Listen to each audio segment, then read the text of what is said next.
I genuinely believe the SNP just destroyed the dream of Scottish separatism in favour of the woke engineering of society that very few Scots actually want, with this decision today to replace scheming Sturgeon with Humza Yousaf has long been considered a lightweight joke, and he proved a failure as a minister. Not just, by the way, for this mortifying moment of arrogance where he tumbled off his knee scooter while showing off to the BBC, which, oh, it never gets old. Never gets old. But he's also the man who was caught by cops for driving without insurance as Transport Secretary, and recently said this to a group of Ukrainian women who had fled the war to the UK. OK. So one question I have is, where are all the men?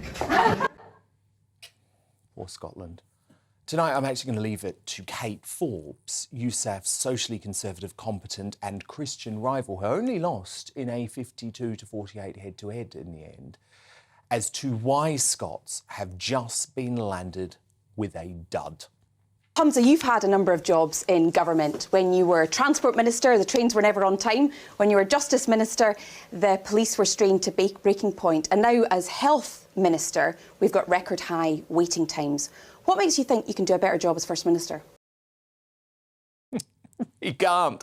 Remember, by the way, that's his own SNP cabinet colleague, not a rival from another party. But it's not just incompetence that makes Yousaf a danger to Scotland. He is vowing to continue the dystopian woke policies of the Sturgeon era, including the sort of gender extremism that saw the so-called trans rapist, who I still call Adam Graham on this show, end up in an all-female Scottish prison. And Yousaf, following Sturgeon's extreme woke playbook, made clear during the campaign he's not going to back down on the gender recognition reform bill, despite Scots being overwhelmingly opposed, given the danger it poses to biological women and girls. First principle is to absolutely fight that Westminster veto, because I don't think that the UK government should have the right to strike down our laws. But they do. How do you fight it? Because they constitutionally they do have the right. First you fight it. Do you regret not voting for amendments that would put rapists in women's prisons? No, I don't. It has nothing to do with GRR, because GRR is not in force. No, you can shout. Okay. You can shout all you want. Yeah, we will. We will keep shouting. This woke stuff, by the way, is all very ironic, given that Yousaf, who is Muslim, allegedly refused to vote for gay marriage in Scotland after receiving pressure from Muslim leaders, so arranged a meeting with the Pakistani government to avoid it. And there's a darker side to the Yousaf ideology too, and I don't just mean the Republican bid to overthrow the monarchy if Scotland ever does achieve separatism. Republican. I believe that we should be citizens first, not subjects. So we'd keep the monarchy for a period of time, but then I'd hope Scotland, an independent Scotland, would move to be a republic in the future. Now, I'm actually talking about the way Yousaf is so quick to sign up to divisive social causes not backed up by his people, including demanding all Scots must prove they are anti-racists while spreading discredited BLM critical race theory propaganda like this in the Scottish Parliament. Senior positions in Scotland are filled almost exclusively by those who are white. Take my portfolio alone. The Lord President, white.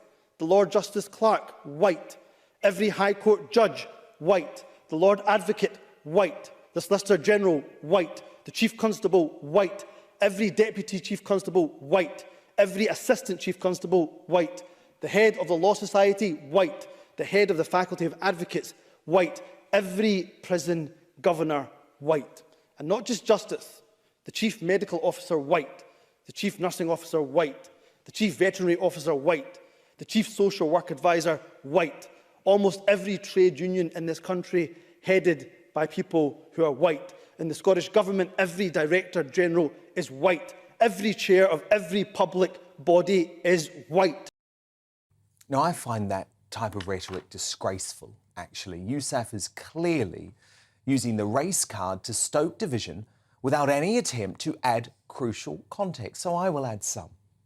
The fact is, Scotland is a 96% white country, where just 0.5% are African, 0.12% are Caribbean or black, and just 2.66% are Asian.